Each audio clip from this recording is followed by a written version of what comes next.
नमस्कार, सत्ता का पत्ता में आपका स्वागत है। मैं हूं आपके साथ राजीव सिंह। फिक्सिंग सर्वव्यापी है, खेल का मैदान हो या फिर सियासत का। कुछ मामले उजागर हो जाते हैं तो कुछ पर्दे के पीछे रह जाते हैं। चुनावी मौसम में सियासी फिक्सिंग का खेल तेज हो जाता है।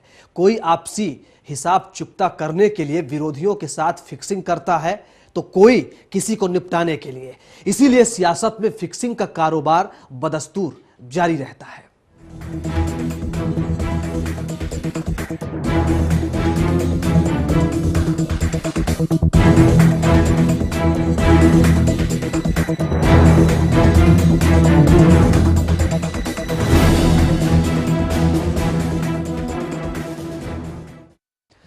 तो कई बार सियासी पार्टियां एक दूसरे पर नक्सलियों से सांठगांठ का आरोप लगाते रहे हैं। झारखंड, छत्तीसगढ़ और आंध्र प्रदेश जैसे नक्सल प्रभावित राज्यों में इस तरह के आरोप कांग्रेस और बीजेपी ने एक दूसरे पर लगाए हैं। झारखंड में इस तरह के आरोप जेएमएम पर लगते रहे। छत्तीसगढ़ में कांग्रेस के नेता अजीत जोगी पर भी रमन सिंह की मदद करने का आरोप उनकी पार्टी के नेता ही लगाते रहे। इनकी हकीकत क्या है? क्या ये सब सियासी फिक्सिंग तो नहीं है? इस पर हम बातचीत करेंगे आज छत्तीसगढ़ की। छत्तीसगढ़ में कांग्रेस का जीत से 36 का आंकड़ा है। वजह कुछ अपनी और कुछ सियासी मजबूरियां हैं। अजीत जोगी को चिपकाए रखना कांग्रेस की अपनी मजबूरियों में एक है और जोगी के खिलाफ कांग्रेस के दूसरे नेताओं की बगावत उनकी अपनी जरूरत। इसी मजबूरी और जरूरत के बीच कांग्रेस का सियासी समीकरण बनता बिगड़ता रहता है। रमन सिंह की हैट्रिक की कहानी में कांग्रेस को एक अहम किरदार माना जाता है, तो इसमें हकीकत कम है और फसाना ज्यादा। रमन सिंह तमाम आरोपों से घिरने के बावजूद उस जमीन पर लगातार खड़े रहे हैं जहां जनता आमने सामने हो। इसी बूते रमन सिंह सभी 11 सीटें जीतने का दावा ठोक रहे हैं। महेंद्र कर्मा, विद्याचरण शुक्ल जैसे 30 बड़े नेताओं को नक्सली हमले में गंवाने के सदमे के बाद विधानसभा चुनाव की हार से उबरने में बहुत हद तक नाकाम दिख रही है। हालांकि विधानसभा चुनाव में बस्तर में इसका फायदा कांग्रेस को हुआ, जहां उसने 12 में से 8 सीटें जीत ली। लेकिन वो रास्ता नहीं मिला जिस पर चलकर रायपुर पर कब्जा किया जा सके। कांग्रेस के बड़े नेताओं के रवैये से कहीं ऐसा नहीं लगता कि पार्टी लोकसभा चुनाव को लेकर गंभीर है। एक तरह से कांग्रेस रस्म अदायगी की तैयारी में है। राहुल गांधी के मुकाबले नरेंद्र मोदी की लोकप्रियता का ग्राफ काफी ऊपर है। केंद्र सरकार का भ्रष्टाचार और महंगाई जैसे मुद्दों को पस्त करने के लिए काफी है। क्लीन स्वीप का रास्ता साफ है। यहाँ अगर कांग्रेस कुछ बेहतर कर पाती है तो उसे चमत्कार ही माना जाएगा।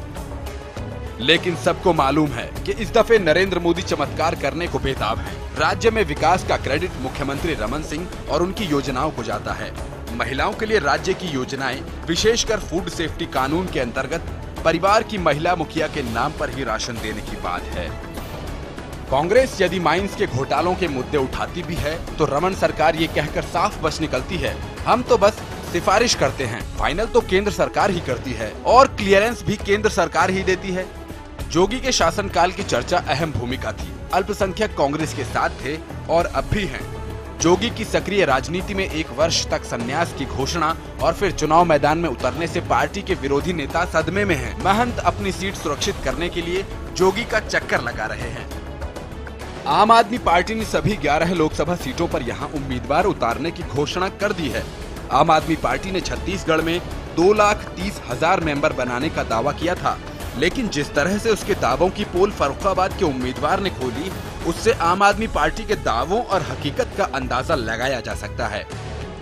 राज्य सरकार के मंत्रियों व नेताओं पर कांग्रेस भ्रष्टाचार का आरोप लगाती रहती है। अफसरों पर तो कार्रवाई तक हो जाती है, पर नेता बच निकलते हैं। छत्तीसगढ़ राज्य का जातीय समीकरण देखें तो राज्य की कुल जनसंख्या में ओबीसी 50% है, जिसमें साहू और कुर्मी जातियों का बोलबाला है। नक्सलवाद की समस्या से जूझ रहे छत्तीसगढ़ में खासकर सरगुजा बस्तर क्षेत्र में बिछी हुई बारूदी सुरंगों के बीच सुरक्षा कर्मी इन इलाकों में आसानी से प्रवेश नहीं कर पाते हैं। सुरक्षा बलों के जवानों को मतदान केंद्रों को सुरक्षित रखने में जान की बाजी लगानी पड़ती है। नोटा का बटन चुनाव बहिष्कार करने वालों का नया हथियार बन गया है।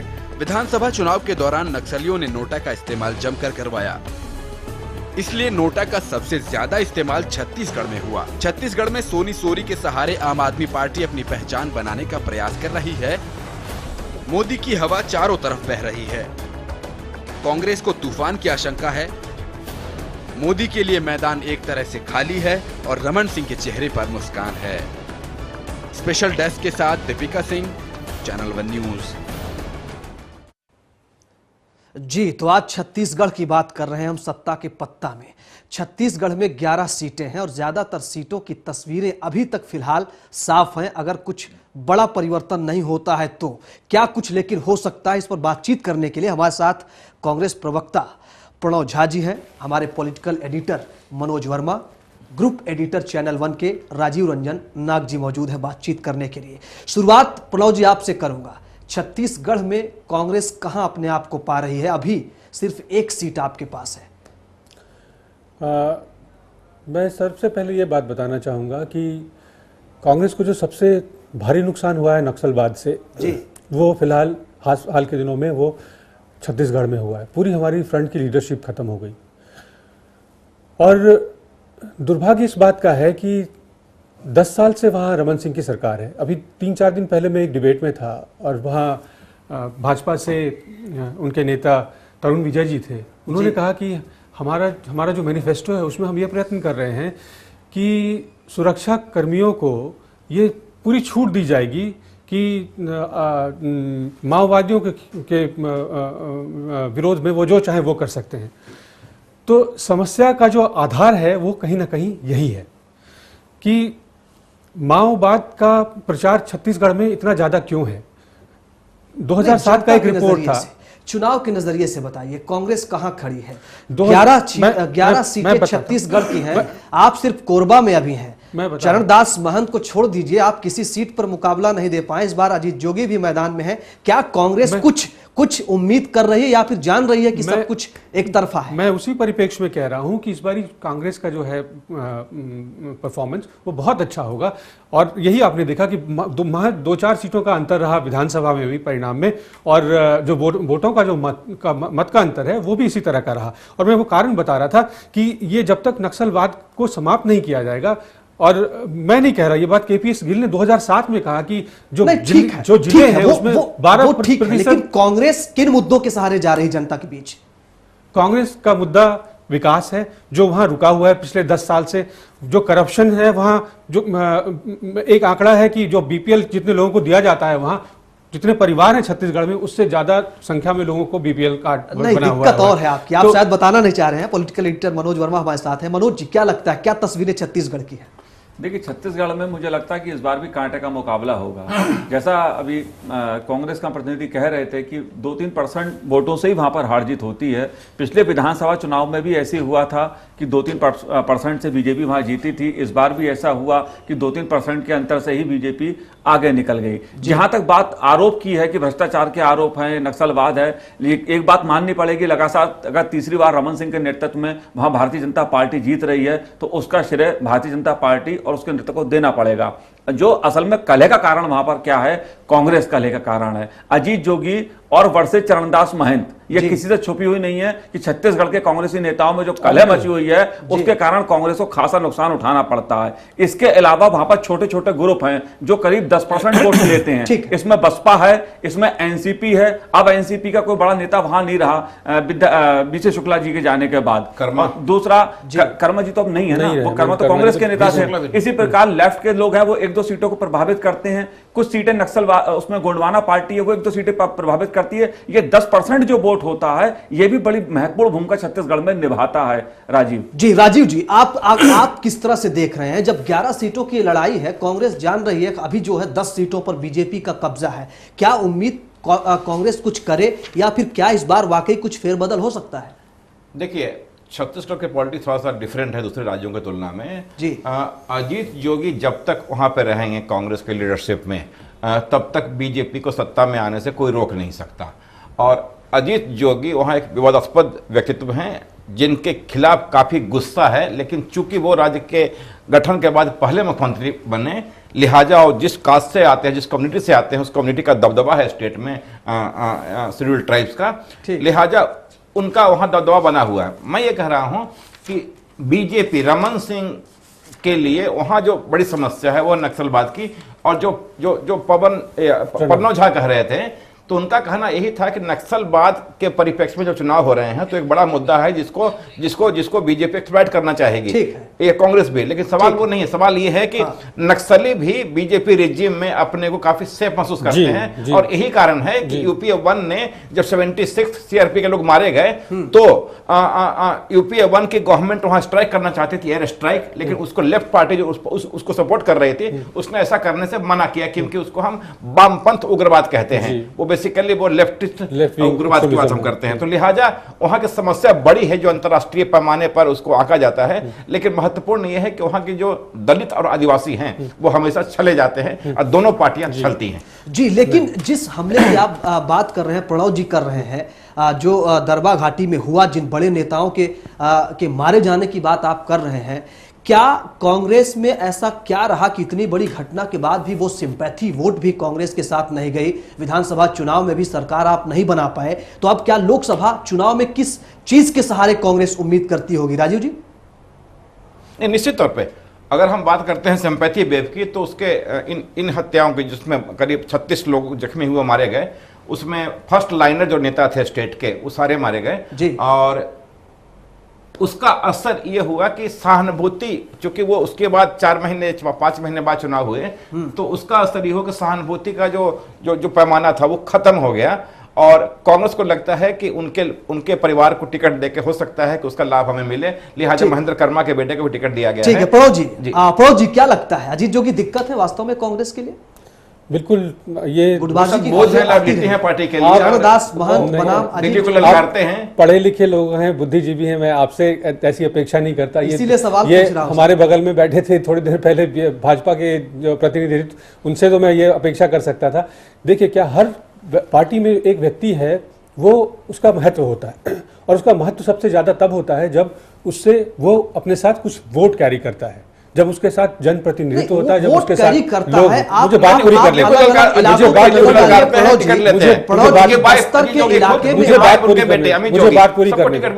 बात पूरी करने दें। अगर किसी नेतृत्व का, जब अगर कांग्रेस की पार्टी किसी नेता के बगैर 30% वोट पाती है और एक नेता उसमें जुड़ जाता है और उसका वोट का मत 35% हो जाता है, तो वो व्यक्ति उस पार्टी के लिए बहुत महत्वपूर्ण होता है। वही उसी तरह से आप देखेंगे कि कई बार जब गठबंधन किया जाता है, राजद, कांग्रेस और लोजपा के गठबंधन का भी कारण बिहार में, मैं एक उदाहरण के तौर पे मैंने कहा कि ये होता है।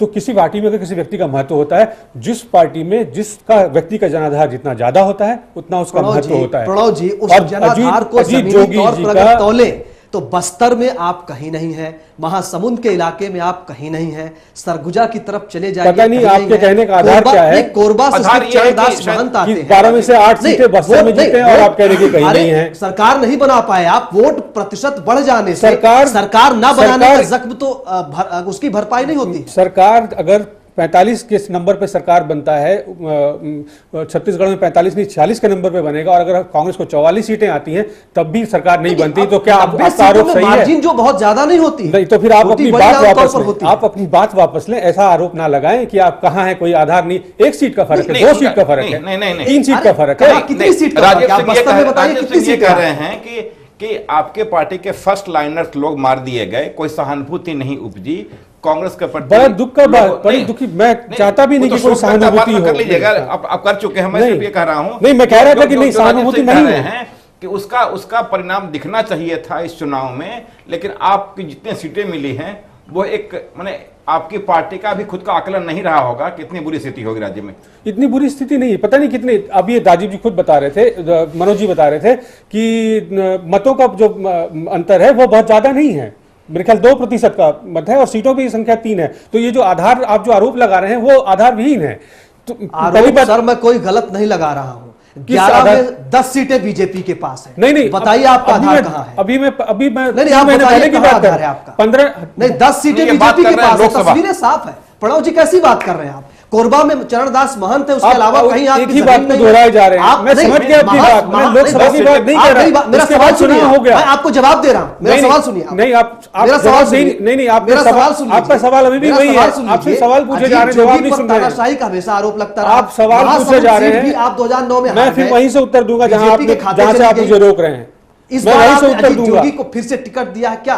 बताइए कहां हैं आप? मैंने इसका उत्तर आपने पिछले वक्तव्य में दे दिया, मैं फिर से उत्तर नहीं दोहराऊंगा कि वो अपने साथ उनका जनाधार है, वो लोगों को का वोट लेके आते हैं, इसलिए पार्टी के लिए महत्वपूर्ण है, वो इसलिए चुनाव लड़ रहे हैं। मैं आपसे ये कह रहा था कि 2009 के बाद 2013 नवंबर में लोगों ने जनमत दिया, आप उसको क्यों, उसकी अनदेखी क्यों कर रहे हैं?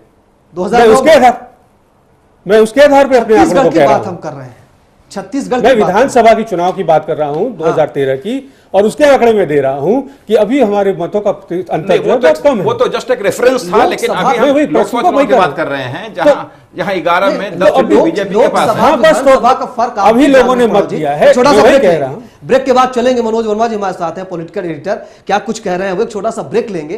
कांग्रेस बीजेपी क्या है, इसमें हम ये नहीं कहना चाह रहे हैं कि कौन किस स्थिति में है, तस्वीरें साफ हो जाएंगी, मतदाता साफ करेंगे। छोटा सा ब्रेक, ब्रेक के बाद बातचीत को आगे बढ़ाएंगे।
ब्रेक के बाद स्वागत है आपका। छत्तीसगढ़ की सियासत में आम आदमी पार्टी भी अपने लिए जमीन खोज रही है।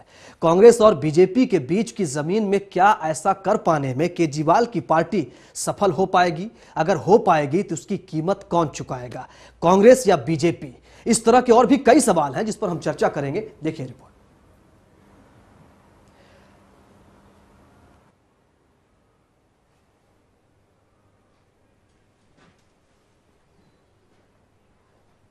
चलिए, तो जो हम बातचीत कर रहे हैं दरअसल छत्तीसगढ़ की, उसमें क्या कमल फिर से खिलेगा? क्योंकि जब अभी भी 10 सीटों पर जो है वो बीजेपी का कब्जा है, सिर्फ एक सीट कांग्रेस के पास है। लेकिन कांग्रेस जो है इस बार कहीं ना कहीं अजीत जोगी को फिर से मैदान में लाकर और चरणदास महंत हैं, अजीत जोगी हैं या फिर वीके सिंह देव हों, इन 3 लोगों के जरिए, 3 बड़े नेताओं के जरिए कहीं ना कहीं कम से कम 3-4 सीट की उम्मीद कर रही है, ऐसा कहा जा रहा है। हमारे साथ सभी मेहमान मौजूद हैं। प्रणव झा जी हैं, कांग्रेस प्रवक्ता, पॉलिटिकल एडिटर मनोज वर्मा जी हैं। मनोज जी, जो बातें प्रणव जी ने कही, आप उससे कितना इत्तेफाक रखते हैं? कितनी सीटों की उम्मीद और किस आधार पर कांग्रेस कर सकती है? क्योंकि प्रणव जी जो कह रहे हैं कि कांग्रेस को बड़ी उम्मीदें हैं और हर जगह कांग्रेस है। देखिए राजीव, आप बार बार जो सवाल उठा रहे थे बस्तर का कि कांग्रेस को ज्यादा फायदा नहीं हुआ, इस बार कांग्रेस को सहानुभूति का बहुत फायदा हुआ बस्तर में। कांग्रेस जो हारी है वो बाद की सीटों पे हारी है। लगभग 27 जो सीटें बस्तर से अलग पड़ती हैं उनमें कांग्रेस का सूफड़ा साफ हुआ है। और दूसरा, वहां कांग्रेस की हार का विधानसभा चुनाव में कारण रहा टिकटों का बंटवारा और आंतरिक कलह। जहां तक रही अजीत जोगी की बात, तो अजीत जोगी छत्तीसगढ़ में कांग्रेस की कमजोरी भी है, कांग्रेस की ताकत भी है, यह मानना पड़ेगा, यह सच है वहां का। अब बीजेपी वाले से किस रूप में पेश करते हैं वो उनका मैटर हो सकता है। जहां तक रही वर्तमान छत्तीसगढ़ की परिस्थितियां, राजीव, हमें यह नहीं भूलना चाहिए छत्तीसगढ़ एक ऐसा राज्य है जहां पर बीजेपी और कांग्रेस के बीच पहले से ही बहुत कांटे का मुकाबला रहा है। इसे नहीं भूलना चाहिए। वहां कोई रमन सिंह की लहर, रिश्ते बहुत मधुर हैं दोनों के बीच में। अब वो आप देखिए, पहले से ही जब छत्तीसगढ़ नहीं बना था तब भी था 2% के वोट पे वहां हार जीत तय होती है। पिछले लगातार 3-4 चुनाव मैंने लगातार कवर किए हैं, जीते जीते बीजेपी आगे निकल जाती है। लेकिन इस बार जिस तरह का फीडबैक मिल रहा है उसके अनुसार बीजेपी को तो पिछली बार 11 में से 10 सीटें मिली थी, हो सकता है बीजेपी को इस बार 2-3 सीटों का वहां नुकसान हो। ये खुद स्टेट गवर्नमेंट की अपनी रिपोर्ट है। मोदी लहर देख रहे हैं आप? मोदी लहर के बावजूद मैं कह रहा हूं, एक छत्तीसगढ़ ऐसा स्टेट है जहां बीजेपी को 2-3 सीटों का नुकसान हो सकता है। यह मैं आज की तारीख में कह रहा हूं आपसे। लेकिन कल अगले 48 घंटों में वहां पर बसपा का एक बहुत बड़ा नेता बीजेपी में शामिल होने वाला है, उससे एक आध सीट प्रभावित हो सकती है। छत्तीसगढ़ में 2% के वोट पर सीटें तय होती हैं। बिल्कुल होती हैं, लेकिन वो 2% कांग्रेस के फेवर में जा क्यों नहीं पाता, ये एक बड़ा सवाल। राजीव जी, करुणा शुक्ला भी कांग्रेस में चली गई इस बार। तो बीजेपी को उन्होंने तमाम तरह के सवाल उठाए कि बीजेपी में तानाशाही चलती है, वाजपेयी जी की पार्टी नहीं रही अब वो पार्टी, इसको किस तौर से देख रहे हैं? निश्चित तौर पे बीजेपी के काम करने के जो तरीके हैं दिल्ली से लेकर के स्टेट तक, वहाँ असंतोष तो है।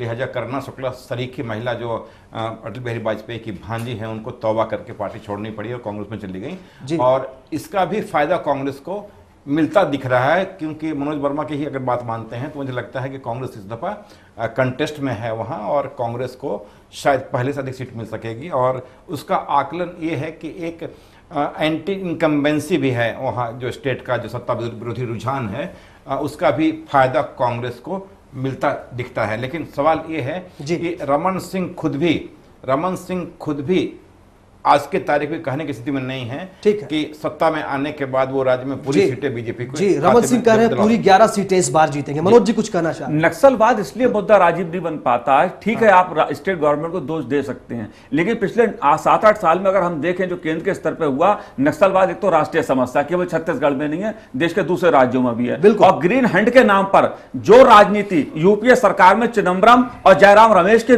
बीच हुई, जिस तरह की नूरा किश्ती दिल्ली में बैठ के नेताओं के बीच हुई, जिस तरह दिग्विजय सिंह पत्र लिखते रहे, संपादकीय लिखते रहे, ट्वीट करते रहे नक्सलवाद के ऊपर, वो भी कांग्रेस की यूपीए लेड जो सरकार थी उसमें विवाद का कारण कई बार ग्रीन हंट को लेकर बना और ग्रीन हंट को ठंडे बस्ते डालना पड़ा। यह नहीं भूलना चाहिए। इसलिए छत्तीसगढ़ में नक्सलवाद, चाहे बीजेपी सरकार हो या केंद्र की सरकार हो, वहां पर एक बड़ा मुद्दा नहीं बन पाता है, क्योंकि दोनों कहीं ना कहीं दबे हुए हैं। जी प्रणव जी, सवाल मेरा यह आपसे है कि केंद्रीय नेतृत्व और यूपीए सरकार जो है, उसका असर, उसका खामियाजा भी पार्टी को छत्तीसगढ़ में भुगतना पड़ सकता है, या बाकी जगहों पर जैसे दिखा इसका असर? राजस्थान के मुख्यमंत्री ने कहा था कि केंद्र की जो विरोधी लहर थी उसकी वजह से हार गए हम, इस बार भी लोकसभा में भी वो असर दिखेगा? मैं पहले मनोज जी की बात को कहना चाहूँगा कि अगर केंद्र चाहे जी और राज्य सरकार का उसमें समर्थन हो तो कोई भी योजना को सक्सेसफुली कंप्लीट किया जा सकता है। मैं आपका ध्यान ग्रीन हंट से अलग सारंडा एक्शन प्लान की तरफ ले जाना चाहता हूँ। ठीक, कितने कम समय में रिहेबिलिटेशन का काम हुआ, कितनी ज्यादा समस्याएं थी जल्दी से पिछले समय की साल भर कमी के है तो। अंदर। हाँ। आप ये देखें कि लगभग 150 एकड़ में 15,000 लगभग वो लोग हैं सारंडा में, वहाँ अस्पताल बनाए गए, स्कूल बनवाए गए, स्वास्थ्य केंद्र हैं, बिजली की व्यवस्था की गई, रोजगार की व्यवस्था की गई और लोगों को मुख्य धारा में जोड़ दिया गया। उसके बाद भी आपकी पार्टी के बहुत ज्यादा कितनी सीटें उम्मीद कर रही है ये कांग्रेस? एक मनोज जी समय कमी है, जल्दी से। कितनी सीटों की बिल्कुल उम्मीद मैं कर जवाब रहे हैं? देता हूं मनोज जी से विपरीत। मैं इनको सुधारना चाहूंगा कि बीजेपी की मुझे 1-2 सीटें दिखती हैं और बाकी सीटें जो हैं वहां वो कांग्रेस के खाते में आती दिखती हैं। ठीक है, चलिए मनोज जी को सुधार लीजिएगा बाहर। बहुत शुक्रिया आप सभी मेहमानों का हमारे साथ बातचीत करने के लिए। तो छत्तीसगढ़ में मोदी की लहर है, इस पर कांग्रेस तभी काबू पा सकती है जब वो एकजुट हो। क्या जोगी के रहते ऐसा हो पाएगा, ये बड़ा सवाल है सत्ता के पत्ता में। आज फिलहाल इतना ही, दीजिए मुझे इजाजत। नमस्कार।